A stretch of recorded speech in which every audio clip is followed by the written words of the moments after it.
آخرت میں جامع کوثر پلانے کا سبب بنے گا، نبی اکرم صلی اللہ علیہ وسلم کی شفاعت کا ذریعہ بنے گا۔ اب میں دعوت خطاب دیتا ہوں ہر دل عزیز نوجوان عالم دین مفتی محمد شریف سعیدی صاحب، رہنما تنظیمات اہل سنت والجماعت میرپور خاص سے مطالبہ کرتے ہیں OIC کا فوری اجلاس بلا کے فراز جیسے گستاخوں کے خلاف اعلان جنگ کرنا چاہیے۔ انشاءاللہ رسول اللہ کے دیوانے آپ نے دیکھا فراز کے صدر کے اندر انڈے تو پڑنا شروع ہو گئے، انشاءاللہ کوئی دنوں بعد کوئی دیوانہ جا کے اس کا سر بھی قلم کر دے گا انشاءاللہ۔ آپ دیکھ لیں انشاءاللہ یہ ملک رسول اللہ کے نام پہ بنا ہے، یہ وطن حضور کے ناموس کے لیے بنا ہے، یہ ملک کلمہ طیبہ کی بنیاد پہ بنا ہے۔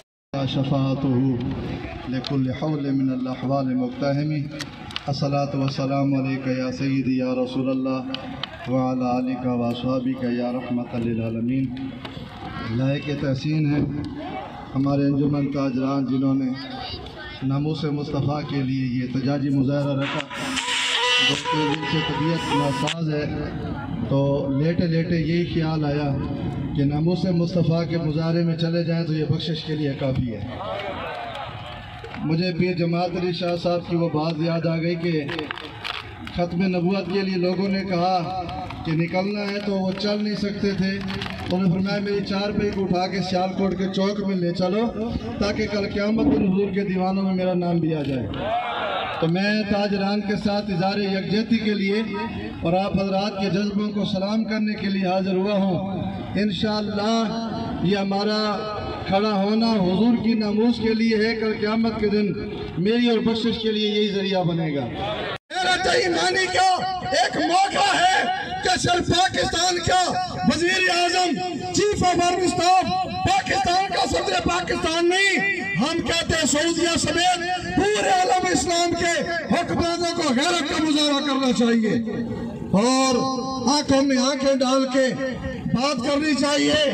صحابہ اکرام تو اور پھر یہ دیوانے وہ ہیں جو وطن کی بقا کے لیے 65 کی جنگ میں وہ ٹینکوں کے سامنے اپنی جانیں نشاور کر دیتے ہیں۔ جو قوم اپنے ملک کے تحفظ کے لیے ٹینکوں کے سامنے لیٹ سکتی ہے وہ فراز میں جا کے خود کو سامنے بھی کر سکتی ہے۔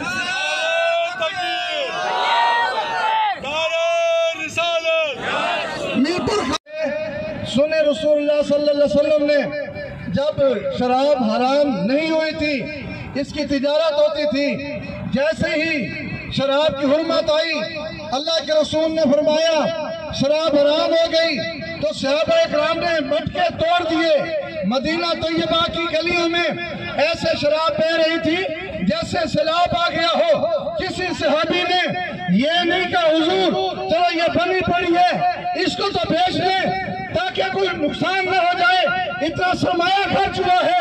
ان کے سامنے یہ مال و متاع کچھ نہ تھا، بس عظمت مصطفیٰ تھی، فرمان مصطفیٰ تھا۔